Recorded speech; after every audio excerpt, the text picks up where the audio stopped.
Love is patient, love is kind. Trying to find love can make you lose your mind, but that is why we have Monica Berg, the author of Rethink Love, 3 steps to being the one, attracting the one, and becoming one. Thank you so much for joining us, Monica.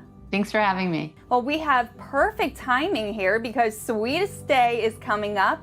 So tell us what the sweetest rule of dating is. Friendship over fireworks. It may not sound very romantic or sexy at first, but hear me out. Friendship is the glue in a relationship. It's what keeps the love growing. It's what brings you together. It's showing up on your hardest days for one another, which really, truly is everything. Often people find romance first, not so much friendship, and then after the wedding is over, they then cling to the friends that they're comfortable with and feel safe with. So I say start with that. In the best relationships, the greatest romances, even though they might not start that way, friendship leads to it. And that makes perfect sense, Monica, because the word friend is right there in the title of boyfriend and girlfriend. So what you're saying is to put the friendship over the chemistry for a foundation? Yeah, I've counseled so many couples, and one specific one comes in mind. Everything was there: friendship, trust, laughter, levity. They shared the same interests, they had the same moral compass, but she didn't think it was the person she should be with because she expected it to be swept away in this great romance immediately. And I said to her, you have all the things that create a truly romantic, long-lasting relationship that is forever growing. And once she shifted her perspective, she realized she had everything, and then it became the romance she wanted all along. While we're looking for what's similar to what we wanted versus what's perhaps contradictory to what we thought we wanted, we're also looking for red flags versus green flags. So tell us your relationship advice that you have for that. Yeah, we're a bit hardwired to say, okay, that's not good, or that doesn't seem right. And by the way, we usually ignore the red flags, but let's talk about green flags, because if you focus on that, I think it becomes much clearer for a person to decipher whether they want to be in the relationship or if this is something that would be good for them overall. So green flags are noticing things about if the person really listens intently when you speak, if they celebrate your wins as if it was their own, that they support your goals and your dreams, but they also have their own. Those are green flags, and those are really the markers of a healthy relationship. Now, I've been told that feeling those butterflies is just a sensation of common sense leaving your body. So when you feel that bit of chemistry, but with someone that you think could also be a friend, how would you categorize that as a red flag or a green flag so that we know what to look for? Well, I think chemistry is important, right? And I think that you have to be attracted to the person.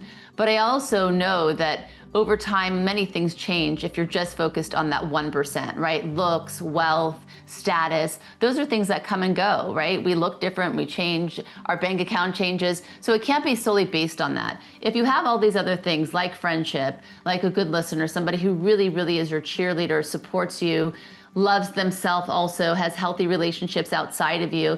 If they have all those other things and you have the chemistry, amazing. I don't think you can have one without the other. I don't think you can only have chemistry when you're missing all these other things that are really, truly important. And I don't think you can only have the friendship part and all of that support, but not have the chemistry.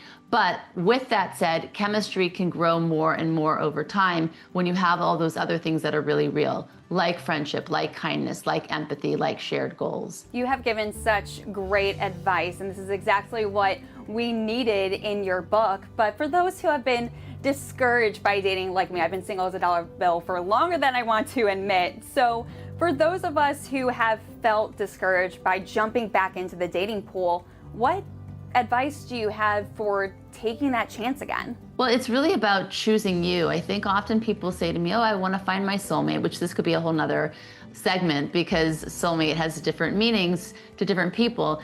But I think sometimes people want a relationship, but then they're also afraid, right?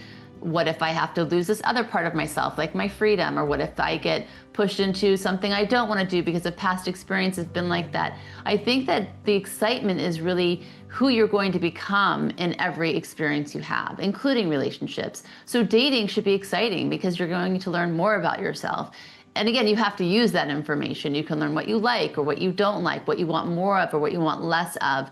But look at it as an adventure, an opportunity to explore, to meet people. Even if it's not the one on that date, it might be that they know somebody and that's going to be the one. So it's just really approaching it with an open mind. But more than anything, it's not so much about finding someone else, it's really about finding yourself in that process. And within finding yourself, you could find that joy, and being happy with yourself is a true happily ever after, since we are our longest relationships. So now that you've taught us how to find a great match, tell us, where can we find your book, Rethink Love? You can find it on Amazon or in local bookstores.